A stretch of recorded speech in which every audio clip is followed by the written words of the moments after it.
I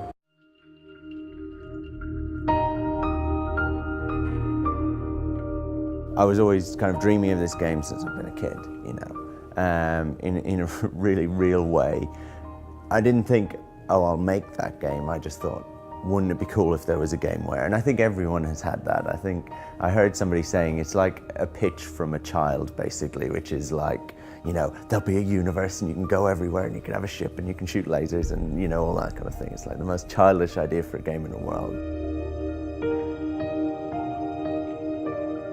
And it was really fueled by sci-fi as I had always experienced it, which was books that I'd grown up with, like actual science fiction.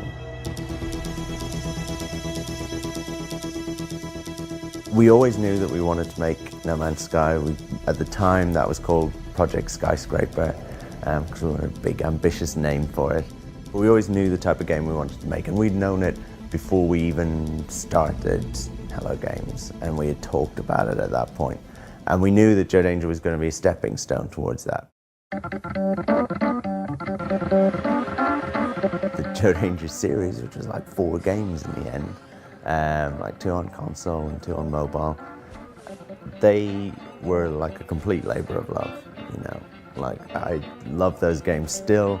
A lot of people did, and they were way more successful than we thought they would be or had any right to be, because we were so terrible at everything apart from making games. Danger!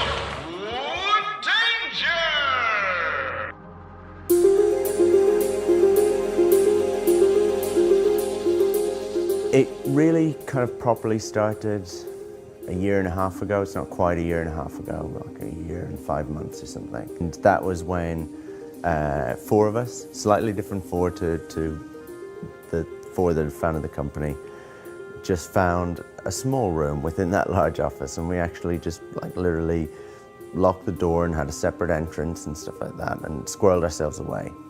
And we started working on a prototype for No Man's Sky.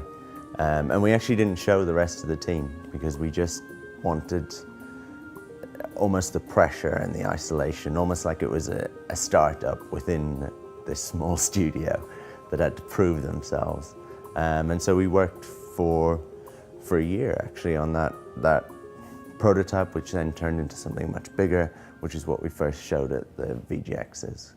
World premiere.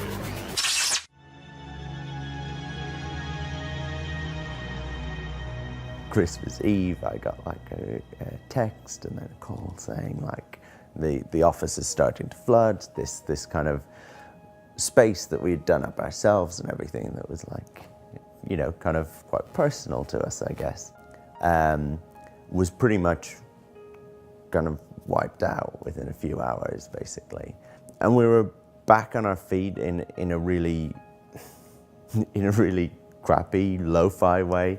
You know, within a couple of weeks, actually, we were set up, and that was definitely like indie development in like a microcosm. It was like the highs of like, you've announced a game, people love it, you know, you've been flooded, you're destitute, everything's gone, it's wiped out, go bankrupt. So yeah, it was a crazy couple of months, but man, like my faith in the community, like games, the community in general, was completely restored at that point, you know. And times like this at E3, we've had so much positivity about the game, you know, like you just never see that, where people really get behind something in such a big way. And that's massively, massively meaningful to us and really fuels you.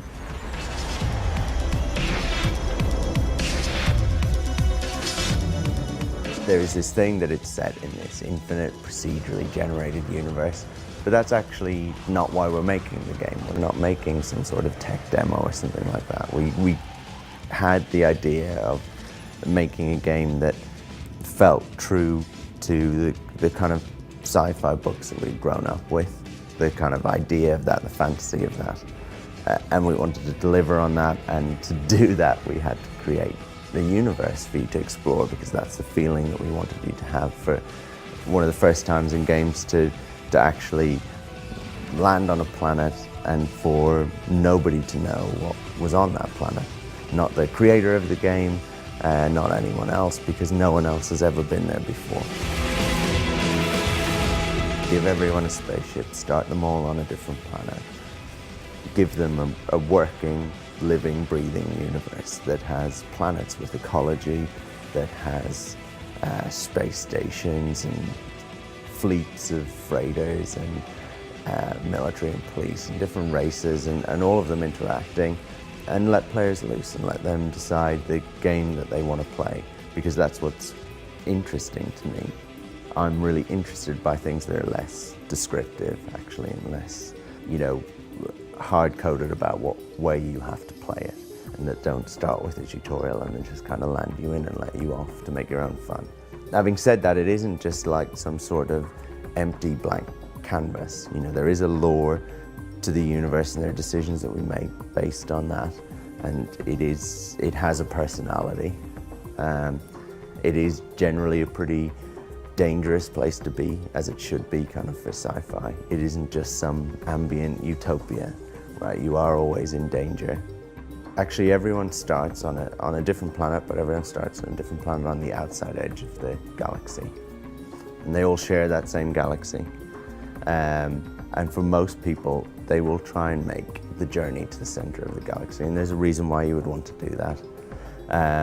But that is a journey that they will undertake, and to do that, they will need to upgrade their ship, upgrade their weapons, upgrade their suit, and they will need to plan, and they will need to cooperate with other players to an extent, and they will actually need to be quite clever. And there is a game beyond that, and you can continue to play. But for a lot of people, that's the core journey that they will be on. They will think, I started out with the smallest, crappiest ship you could imagine, and I got to a point where I could get to the center of the galaxy and see what was there. And we want that to be significant.